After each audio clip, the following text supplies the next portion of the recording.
ನಮಸ್ಕಾರ ವೃಶ್ಚಿಕ ರಾಶಿಯವರೇ, ಸ್ವಾಗತ ನಮ್ಮ ಬೋಧಿಸತ್ವ ಚಾನಲ್ಗೆ.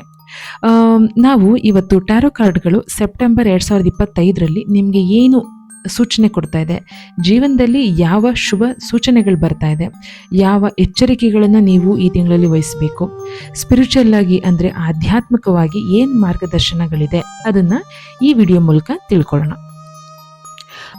ನಿಮ್ಮ ಎನರ್ಜಿಗೆ ಬಂದಿರುವಂತಹ 3 ಕಾರ್ಡ್ಗಳಂದರೆ ಡೆತ್, ನೈಟ್ ಆಫ್ ಕಪ್ಸ್ ಮತ್ತು 8 ಆಫ್ ಪೆಂಟಿಕಲ್ಸ್ ಬಂದಿದ್ದಾವೆ. ಇದರಲ್ಲಿ ಮೊದಲನೇ ಕಾರ್ಡು ಡೆತ್, ಇದನ್ನು ಓವರ್ ಆಲ್ ಎನರ್ಜಿಗೋಸ್ಕರ ರೀಡ್ ಮಾಡೋಣ. ಡೆತ್ ಅಂತಂದರೆ ಭಯಪಡಬೇಡಿ, ಇದು ಹಳೆ ಸೈಕಲ್ ಅಂದರೆ ಹಳೆ ಜೀವನ ಪದ್ಧತಿನ ಎಂಡ್ ಮಾಡುತ್ತೆ. ಅಂದರೆ ಯಾವುದೋ ಒಂದು ಹಳೆಯ ಪರಿಸ್ಥಿತಿ ಅಥವಾ ಪ್ರೀತಿ ಆದರೆ ಟಾಕ್ಸಿಕ್ ರಿಲೇಷನ್ಶಿಪ್ನಲ್ಲಿ ಇರ್ತೀರಾ, ಅಥವಾ ನೀವು ಯಾವುದೋ ಒಂದು ವಿಚಾರನ ಬಿಟ್ಬಿಡಬೇಕು ಅಂತ ಅಂದ್ಕೊಂಡಿದ್ರಿ, ಅಂದರೆ ಎಸ್ಪೆಷಲಿ ಅಭ್ಯಾಸಗಳು, ಓಕೆ, ಯಾವುದೋ ಒಂದು ವಿಚಾರಗಳನ್ನು ನೀವು ಬಿಡಬೇಕು ಅಂತಿದ್ರಿ, ಇದೆಲ್ಲದು ಈ ತಿಂಗಳಲ್ಲಿ ಮುಗಿಯುವಂಥ ತುಂಬ ಚಾನ್ಸಸ್ ಇದೆ. ಹಾಗೆ ಹೊಸ ಬಿಗಿನಿಂಗ್ ಅಂದರೆ ಹೊಸ ಜೀವನದ ಪರಿಗೋಸ್ಕರ ನೀವು ಈ ತಿಂಗಳಲ್ಲಿ ಕಾಯ್ತಾ ಇರಿ, ತುಂಬಾ ಬೇಗ ಶುರುವಾಗುತ್ತೆ, ಓಕೆನಾ. ಹಾಗೆ 2ನೇ ಕಪ್, ನೈಟ್ ಆಫ್ ಕಪ್ಸ್, ಇದು ಇನ್ನೂ ಏನಾದರೂ ಒಳ್ಳೆ ವಿಚಾರಗಳನ್ನು ಹೇಳುತ್ತಾ ಅಂತ ನೋಡೋಣ. ಅಂದರೆ ಇದರಲ್ಲಿ ಕ್ರಿಯೇಟಿವಿಟಿ ಕಾಣಿಸ್ತಾ ಇದೆ, ರೊಮ್ಯಾನ್ಸ್ ಕಾಣಿಸ್ತಾ ಇದೆ, ಎಮೋಷ್ನಲ್ ಕನೆಕ್ಷನ್ ಜಾಸ್ತಿ ಆಗೋ ಚಾನ್ಸಸ್ ಜಾಸ್ತಿ ಇದೆ. ಅಂದರೆ ಲವರ್ಸ್ಗಳಿರ್ತೀರಾ ಅಥವಾ ಪತಿ ಪತ್ನಿಯರಿರ್ತೀರಾ, ನಿಮಗೆ ರೊಮ್ಯಾಂಟಿಕ್ ಆಗಿರುವಂತಹ ಗಳಿಗೆಗಳು ತುಂಬಾ ಬರುತ್ತೆ. ಮತ್ತು ಡಿಸೈನಿಂಗ್ಸು, ಪ್ರೊಫೆಷ್ನಲ್ ಆಗಿರೋ ಆರ್ಟಿಸ್ಟಿಕ್ ಯಾರಿರ್ತಾರೆ ಅವರಿಗೂ ಕೂಡ ಸಕ್ಸಸ್ ತುಂಬ ಚೆನ್ನಾಗಿದೆ. ಮತ್ತು ಸಂಬಂಧಗಳಲ್ಲಿ ಕನೆಕ್ಷನ್ ತುಂಬ ಚೆನ್ನಾಗಾಗುತ್ತೆ.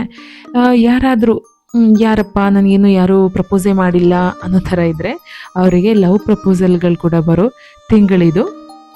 ಒಂದು ರೀತಿಯಲ್ಲಿ ಹುಷಾರಾಗೂ ಇರಬೇಕು, ಒಂದು ರೀತಿಯಲ್ಲಿ ಖುಷಿನೂ ಪಡಬೇಕು. ಸೊ ಲವ್ ಪ್ರಪೋಸಲ್ಗಳನ್ನ ಎಕ್ಸೆಪ್ಟ್ ಮಾಡ್ಕೋಬೇಕಾದ್ರೆ ದಯವಿಟ್ಟು ಎಚ್ಚರಿಕೆಯಿಂದ ಕ್ರಾಸ್ ಚೆಕ್ ಮಾಡಿ ಎಕ್ಸೆಪ್ಟ್ ಮಾಡ್ಕೊಳ್ಳಿ. ಓಕೆ, 3ನೇ ಕಾರ್ಡು 8 ಆಫ್ ಪೆಂಟಿಕಲ್ಸ್ ಇದೆ. ಇದರಲ್ಲಿ ನಾವು ವಾರ್ನಿಂಗ್ಸ್ ಮತ್ತು ಚಾಲೆಂಜಸ್ ಅಂದರೆ ಏನು ತೊಂದರೆಗಳು ಬರಬಹುದು, ಅದನ್ನು ಹೇಗೆ ಎದುರಿಸ್ಬೋದು ಅನ್ನೋದನ್ನು ನಾವು ಇದರಲ್ಲಿ ತಿಳ್ಕೊಬೇಕಾಗುತ್ತೆ. ಈ ಕಾರ್ಡ್ ಏನು ಹೇಳ್ತಾ ಇದೆ ಅಂದರೆ ಹೆಚ್ಚು ಹಾರ್ಡ್ ವರ್ಕ್ ಬೇಕು, ಶ್ರಮ ಬೇಕು ಅಂತ ಹೇಳ್ತಾ ಇದೆ. ಕೆಲಸದಲ್ಲಿ ಕಾನ್ಸಂಟ್ರೇಷನ್ ಮಾಡಬೇಕಾಗತ್ತೆ, ಮಾಡಲಿಲ್ಲ ಅಂತಂದರೆ ಕೆಲಸ ಕಳ್ಕೊಳ್ಳುವಂತಹ ಒಂದು ತಿಂಗಳಾಗಿದೆ. ಅಂದರೆ ವೀಕ್ಷಕರೇ, ಎಲ್ಲರೂ ತಿಳ್ಕೊಳ್ಳಿ, ನಿನ್ನೆ ನೀವು ಚೆನ್ನಾಗಿ ಕೆಲಸ ಮಾಡಿರಿದ್ರೆ ಇವತ್ತು ಕೆಲಸ ಕಂಟಿನ್ಯೂ ಆಗ್ತಾ ಇರುತ್ತೆ, ಇವತ್ತು ಚೆನ್ನಾಗಿ ಕೆಲಸ ಮಾಡಿದ್ರೆ ನಾಳೆ ಕೆಲಸ ಕಂಟಿನ್ಯೂ ಆಗುತ್ತೆ. ದಯವಿಟ್ಟು ಯಾವುದೇ ಕೆಲಸನಾಗಲಿ ಗ್ರಾಂಟೆಡಾಗಿ ತೊಗೋಬಾರ್ದು, ಓಕೆನಾ.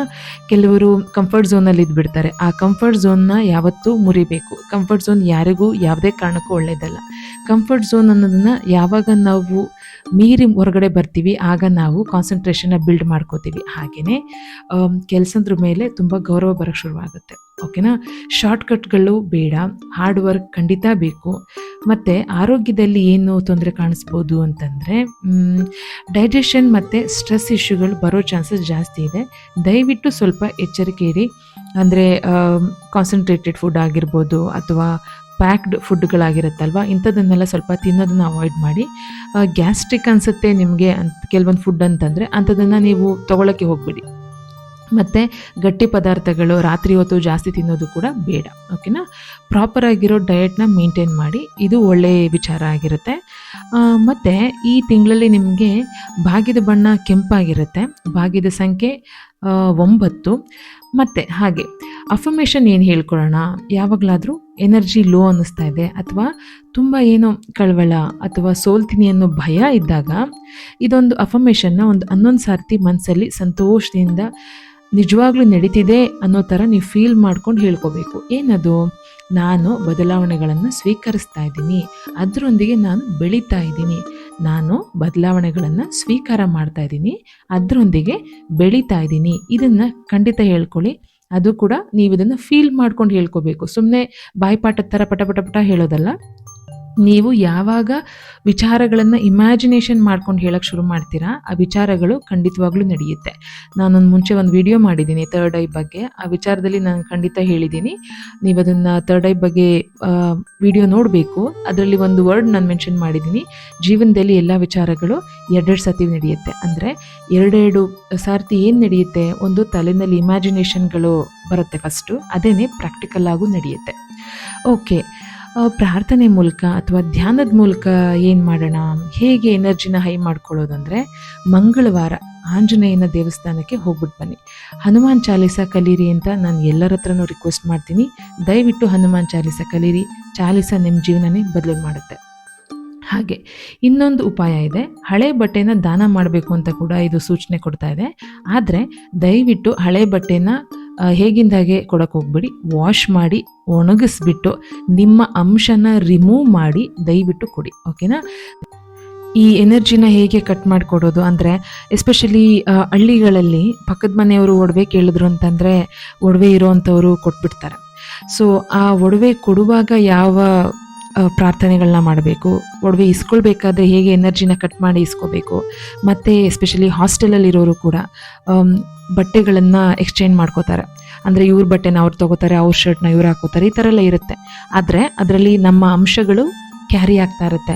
ಅಂದರೆ ನಮ್ಮ ಸ್ವೆಟ್ ಅಂತ ಏನಿದೆ, ನಮ್ಮ ಬೆವರು ಆ ಬಟ್ಟೆನಲ್ಲಿ ಇರುತ್ತೆ. ಆ ಬಟ್ಟೆನ ಇನ್ನೊಬ್ರು ಹಾಕ್ಕೊಳ್ಬೇಕಾದ್ರೆ ಹೇಗೆ ಅವ್ರಿಗೆ ಆ ಎನರ್ಜಿ ಎಫೆಕ್ಟ್ ಆಗುತ್ತೆ, ಅವರು ಯೂಸ್ ಮಾಡಿ ಕೊಟ್ಟ ನಂತರ ನೀವು ಅದನ್ನು ಹೇಗೆ ಎನರ್ಜಿ ಕಟ್ ಮಾಡಿ ಯೂಸ್ ಮಾಡಬೇಕು, ಇದನ್ನೆಲ್ಲ ನಾನು ಮುಂದೆ ಒಂದು ವಿಡಿಯೋನಲ್ಲಿ ಖಂಡಿತ ಹೇಳಿಕೊಡ್ತೀನಿ.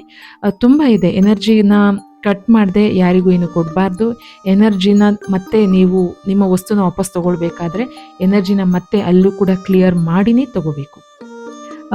ವೀಕ್ಷಕರೇ, ಇಲ್ಲಿ ಇದೊಂದು ಮುಖ್ಯವಾದಂಥ ವಿಚಾರನ ನಾನು ಹೇಳಕ್ಕೆ ಇಷ್ಟಪಡ್ತೀನಿ. ಪ್ರಿಡಿಕ್ಷನ್ ಅನ್ನೋದು ಒಂದು ಗೈಡ್ ಮಾತ್ರ. ಇದನ್ನು ನಿಮ್ಮ ಫ್ಯೂಚರ್ 100% ಫಿಕ್ಸ್ ಆಗುತ್ತೆ ಅಂತ ಅಂದ್ಕೊಳ್ಳೋಕೆ ಹೋಗ್ಬಿಡಿ. ಯಾಕೆಂದರೆ ನಿಮ್ಮ ಕರ್ಮಗಳು ಫಲ ಕೊಡ್ತಾ ಇರುತ್ತೆ.